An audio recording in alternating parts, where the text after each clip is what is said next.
খৰচীমাই আলোচনা কৰিছোঁ। NSIDCLৰ managing director তেখেতেও মোক সাক্ষাৎ কৰিব আহিছিল। তেখেতৰ সৈতে আমি 4টা প্ৰজেক্ট আলোচনা কৰোঁ। এটা নুমলীগড় আৰু গহপুৰৰ মাজত সুৰংগৰ নিৰ্মাণ, মাটি অধিগ্ৰহণৰ কাম ইতিমধ্যে আমি আৰম্ভ কৰিছোঁ। দ্বিতীয়তে গুৱাহাটীৰ পৰা শিলচৰলৈকে এক্সপ্ৰেছ হাইৱে, য'ত নেকি সকলো গাড়ী 80 কিলোমিটাৰ স্পীডত চলিব পাৰিব, সেই এক্সপ্ৰেছ যিটো ছুপাৰ এক্সপ্ৰেছ হাইৱে বুলি কয় তাৰ নিৰ্মাণৰ সন্দৰ্ভত আমি কথা বতৰা পাতিলোঁ। তৃতীয়তে বাইহাটা চাৰিআলিৰ পৰা তেজপুৰলৈ হাইৱেটো 2 লেনৰ জেগাত 4 লেন কৰাৰ ওপৰত আমাৰ আলোচনা হ'ল। চতুৰ্থতে গহপুৰৰ পৰা কোলাজানলৈকে সেই অংশটো 4 লেনিং কৰাৰ ওপৰত আলোচনা হ'ল।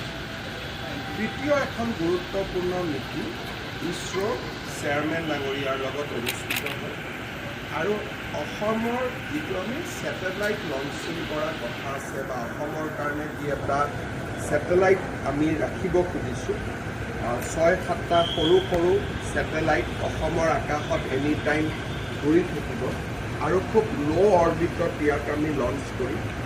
তাৰ ওপৰত কিমান সোনকালে আমি ইছৰোৰ সৈতে এখন বুজাবুজিৰ চুক্তি স্বাক্ষৰ কৰিব পাৰোঁ তাৰ ওপৰতো তেখেতৰ সৈতে আলোচনা কৰোঁ।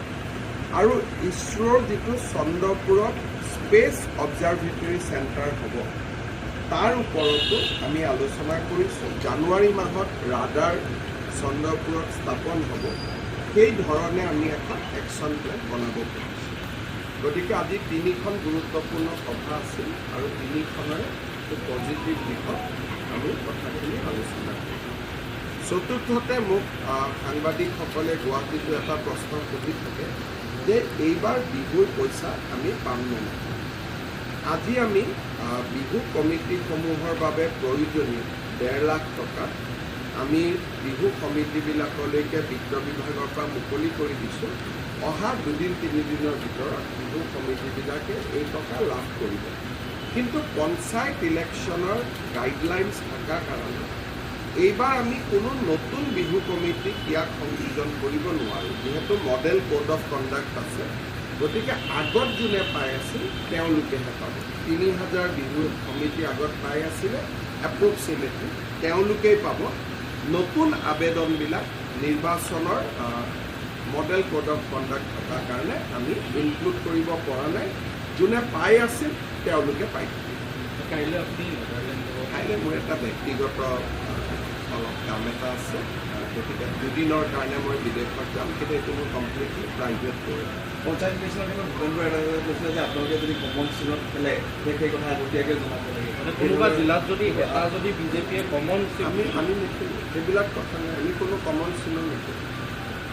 আমি পঞ্চায়তৰ মেম্বাৰ আৰু প্ৰেচিডেণ্ট এইটো সম্পূৰ্ণ অৰাজনৈতিক ইলেকশ্যন হ'ব আৰু বিজেপিয়ে কোনো কমন চিম্বলত নেখেলে। পঞ্চায়ত নিৰ্বাচনলৈ আপুনি কেনেকুৱা ধৰণে ভালে হৈ যাব। সকলো বিধায়ক, কাৰ্যকৰ্তা, দিলীপ শইকীয়া ডাঙৰীয়া সকলোৱে চেষ্টা কৰি আছে নমিনেশ্যনটো হৈ যাওক, টিকট হৈ যাওক। তাৰপিছত 20 তাৰিখৰ পৰা আমি সকলোৱে কেম্পেইন কৰিম। যিকোনো খবৰৰ বাবে যোগাযোগ কৰক 7099017330 লগতে 7099017110 নম্বৰত।